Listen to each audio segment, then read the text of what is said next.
the World Tour, like the riders doing the Tour de France, they have something called the biological passport, Hmm. where they're taking blood markers year round and trying to see if there's discrepancies. And if there is, that could be an indication of doping. Um, so, it's not like they're just testing at the event or just testing, once a month, every month, or maybe I don't know how often they're taking these blood markers. But basically, what I'm trying to say is that they're constantly monitored, and they didn't always have this in place. Like when Lance Armstrong was at his prime, they didn't have a biological passport. Right. Probably part of the reason why he could, do so much EPO. And the biological passport is not foolproof. Like you could theoretically get around it.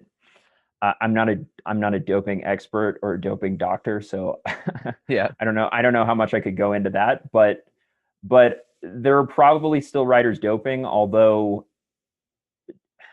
it's a cleaner sport than it used to be. And just as a way of proving that,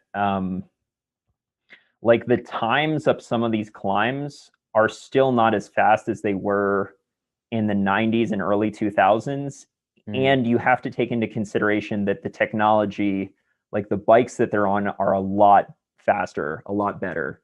So if they're not going as fast up these climbs with faster bikes, you know, Yeah. they're if they're doping, at the very least, they're not doping to the extent that they used to be.